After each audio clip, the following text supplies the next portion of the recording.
মুর্শিদাবাদের শামসেরগঞ্জের জাফরাবাদ এই বাড়িতেও হামলা চালিয়েছিল দুষ্কৃতীরা। এই বাড়ির হামলায় পরিবারের দুই পুরুষ সদস্য জানে শেষ হয়ে গিয়েছেন। মৃতদের নাম হরগোবিন্দ দাস এবং চন্দন দাস। একসঙ্গে দুজন সদস্যের চলে যাওয়ার পর যাকে বলে একেবারে শোকে পাথর হয়ে গিয়েছে গোটা পরিবার। মহিলারা শুধু কেঁদেই চলেছেন। হামলার সময় দুষ্কৃতীদের বাধা দিলে দরজা ভেঙে লাঠি ধারালো অস্ত্র দিয়ে জানে শেষ করে দেওয়া হয় বাড়ির দুই সদস্য হরগোবিন্দ দাস ও চন্দন দাসকে। হরগোবিন্দ দাস এবং চন্দন দাস সম্পর্কে বাবা ও ছেলে। বাড়ির সিঁড়িতে এখনো পড়ে রয়েছে বড় বড় ইটের টুকরো। হামলার পর জানে শেষ করে বাড়ি থেকে কিছুটা দূরে দেহ দুটি ফেলে দিয়ে চলে যায় দুষ্কৃতীরা। পরে পুলিশ এসে দেহ দুটি ময়নাতদন্তের জন্য নিয়ে যায়, কিন্তু এরপর আর কোনো খবরই দেওয়া হয়নি পরিবারের সদস্যদের। দেহ না মেলায় এখনো দুই প্রিয়জনের শেষকৃত্য করতে পারেনি পরিবারের সদস্যরা। দেখুন।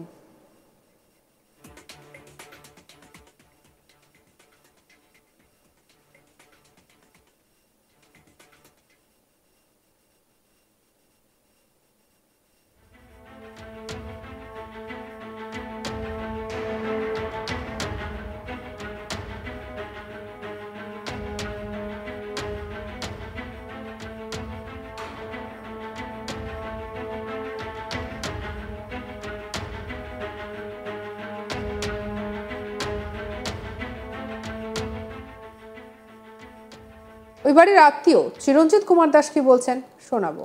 8 बजे से शुरू हो गया था कल। हाँ, सुबह 8 बजे से उधर से लोग आया, पूरा एकदम तोड़ फोड़ किया, ढील झरा एकदम बड़ा बड़ा, इतना बड़ा बड़ा पूरा इधर तो गिरा हुआ है ना, दरवाजा तोड़ दिया है, अंदर से निकल के इधर मारा है, पूरा काट दिया है, लाठी से, छुरी से, भोजाली से पूरा मारा है। हाँ, तो उनके ऊपर यहाँ पे जो परिवार का कहना है कि जैसे बहुत सारे घर हैं जहाँ पे हिंदू परिवार भी है, मुसलमान परिवार भी है, सब एक साथ इतने साल से रह रहे हैं, लेकिन इससे पहले कभी इस तरह का वारदात नहीं हुआ है। इस तरह से अभी तक तो कुछ नहीं हुआ है, अगली बार हुआ है यहाँ। पहली बार? हाँ, पहली बार। तो आपके परिवार के, आपके मामा और आपकी जो दादा है, उन्हीं पर क्यों इस तरह से अटैक हुआ? वो तो मैं नहीं बोल सकता है किस लिए हुआ है, वो तो नहीं जानता। कुछ कह रहे थे वो लोग जब आक्रमण किए थे, कुछ पता चला? नहीं, तभी तो हम नहीं था ना, इधर संभालू कि मेरा घर संभालू। मेरा घर पे भी हमला हो रहा था। फिर आप वापस जब सुने तब आप यहाँ सुने, मेरा घर में आग लगा दिया था। फिर आग बुझा के इधर आया। आपके घर में आपके परिवार के जो लोग हैं वो लोग अभी सुरक्षित है? अभी सुरक्षित है। कौन कौन है आपके घर में? मेरा माँ है, मेरा भाई है, मेरा भाई का बीवी है। तो यहाँ पे आपने जो देखा, आपकी मामा और आपके दादा के परिवार में अभी यहाँ पे आपके मामा ही कमाने वाले थे, वो काम करते थे और इस परिवार को पालते। उनके 2 बच्चे भी हैं, लेकिन अब वो नहीं रहे, उनको मार डाला गया है। तो आप लोग चाहते क्या है प्रशासन से, सरकार से? चाहते हैं कुछ करेंगे, एक्शन तो लेना जरूरी है, इतना बड़ा कांड हो गया है इधर। प्रशासन तो फोन करता है, फोन तो नहीं उठाता है, वो लोग तो ज्यादा ही ये हो गया ना। नहीं, लेकिन कल जब ये घटना हुआ था, इनका ये कहना है कि पुलिस को फोन किया गया था। पुलिस को फोन किया गया था, पूरा फोन किया गया था, एक बार नहीं 20 बार किया गया था फोन। पुलिस नहीं, कोई रिएक्शन भी नहीं है पुलिस का, कोई रिस्पॉन्स भी नहीं है इधर। 2 घंटा बाद पुलिस आया। बॉडी कहाँ पे पड़ा हुआ? हाँ, बॉडी तो उधर पड़ा हुआ था उस साइड में। घर से? हाँ, घर से 15 मीटर दूर गिरा हुआ था। वहीं पे था पूरा दिन? हाँ, पूरा दिन उधर नहीं था, इधर उठा के लेके आया था। उसके बाद कब प्रशासन आया पोस्टमार्टम के लिए? प्रशासन तो आया 8 बजे से लगभग 11 बजे तक पूरा हमला हुआ। हमला होने के बाद प्रशासन आया, 2 घंटे बाद आया। শুনলেন কি ভয়ঙ্কর অবস্থা। সত্যি এরকম ভয়ঙ্কর অবস্থা একেবারেই যেন ভাবা যায় না। পরিস্থিতি এতটাই খারাপ হয়ে দাঁড়িয়েছে।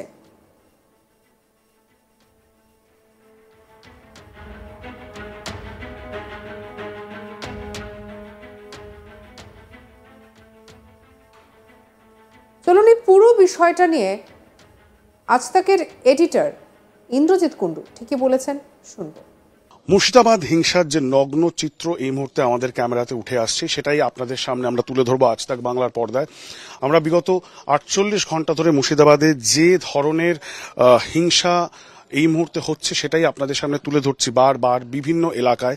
ধুলিয়ান থেকে শামশেরগঞ্জ আপনাদেরকে দেখিয়েছি, এই মুহূর্তে আমরা রয়েছি জাফরাবাদ এলাকাতে, এটা শামশেরগঞ্জ এর মধ্যেই পড়ছে।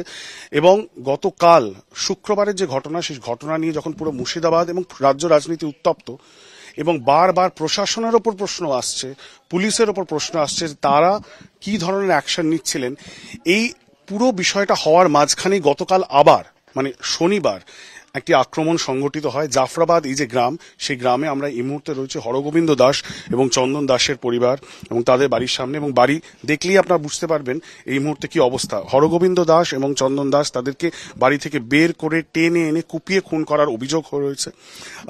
দেহ এখনো পোস্টমর্টম হয়ে পরিবারের কাছে ফেরেনি পরিবারের লোক, তারা কিন্তু এখনো শকের মধ্যে রয়েছেন। এবং বাড়ির বাইরের অবস্থাটা দেখুন, কিভাবে ইট মেরে পাটকেল মেরে আক্রমণ করা হয়, শাবল দিয়ে দা দিয়ে আক্রমণ করা হয়, দরজা ভেঙে ফেলা হয়। এই দরজার হাল আপনাদেরকে দেখাচ্ছি, দরজা ভেঙে কিন্তু বাড়ির মধ্যে প্রবেশ করা হয়। এবং যখন তারা আটকাবার চেষ্টা করেন, বাড়ির মধ্যে মহিলারা ছিলেন, শিশু বাচ্চারা ছিলেন, তারা যখন আটকাবার চেষ্টা করেন, প্রতিরোধের চেষ্টা হয়, তখন তাদেরকে টেনে হিঁচড়ে বাইরে নিয়ে আসা হয় এবং সেখানে কিন্তু অভিযোগ উঠেছে। এই যে গ্রাম জাফরাবাদ গ্রাম, এখানে যারা প্রতিবেশীরা রয়েছেন তাদের সাথে আমরা কথা বলে যেটা জানতে পারলাম যে এই গ্রামে কিন্তু শুধুমাত্র হিন্দু পরিবার নয়, যেমন কিছু হিন্দু পরিবার রয়েছে ঠিক তেমন মুসলমান পরিবারও রয়েছে। তারা একসাথে অনেক দশক অনেক বছর ধরে একসাথে রয়েছেন। এর আগে কোনোদিনও এরকম ধরনের ঘটনা দেখতে পাওয়া যায়নি এবং তারাও স্তম্ভিত, তারাও শকড। কারণ পরিবারের সাথে কথা বলে আমরা যেটা বুঝতে পারলাম যে যারা এসেছিলেন আক্রমণ করতে, আক্রমণ সারাতে সকাল 8টা সাড়ে 8টার সময়, তাদের পরিচিতি নিয়ে প্রশ্ন উঠেছে। তারা কারা, তারা কোথা থেকে এসেছেন সেই প্রশ্নের উত্তর কারোর কাছে নেই। কেউ বলছেন মুখ ঢেকে তারা এসেছিলেন, কিন্তু হাতে ধারালো অস্ত্র ছিল, লাঠি বাঁশ সেই সব নিয়ে তারা আক্রমণ করেছেন। এবং বলা হচ্ছে যে একেবারে চুজ করে করে যে হিন্দু বাড়িগুলি রয়েছে সেই হিন্দু বাড়িগুলির ওপর আক্রমণ চালানো হয়েছে এবং তার ফলস্বরূপ এই যে আক্রমণ হয়েছে সেই আক্রমণ স্বরূপ আপনারা দেখতে পাচ্ছেন কি বিশাল বিশাল পাথর এবং ইট রয়েছে, সেটা দিয়ে বাড়িটিকে ভাঙা হয় এবং দরজা ভেঙে তারা ঢুকে যান। এই জায়গার ছবিটা দেখাবার চেষ্টা করব। দেখুন গ্রিলের মধ্যে দিয়ে কিভাবে ইট ছোড়া হয়েছে, সেই ছবিটাও যদি দেখানো সম্ভব হয়। সুতরাং কি ধরনের আক্রমণ হয়েছিল বা কি ধরনের আক্রমণ সংগঠিত হয়েছিল সেটা স্পষ্ট হয়ে যাচ্ছে এই ছবি দেখেই। কিন্তু পরিবারের প্রশ্ন যে আজ পর্যন্ত এই এলাকাতে এখনো পর্যন্ত কোনোদিনও কোনো ঘটনা ঘটেনি।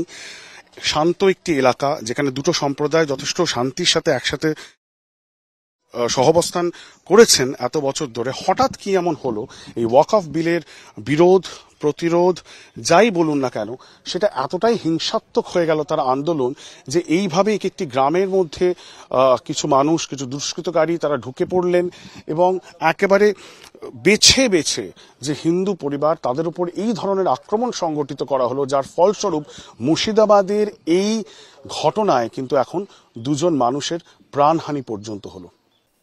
সঙ্গে রাখুন আজ তাক বাংলার ইউটিউব চ্যানেলকে। অন্যান্য খবরের জন্য লাইক, কমেন্ট, শেয়ার, সাবস্ক্রাইব করতে ভুলবেন। আর অবশ্যই আপনার মতামত জানান কমেন্ট সেকশনে।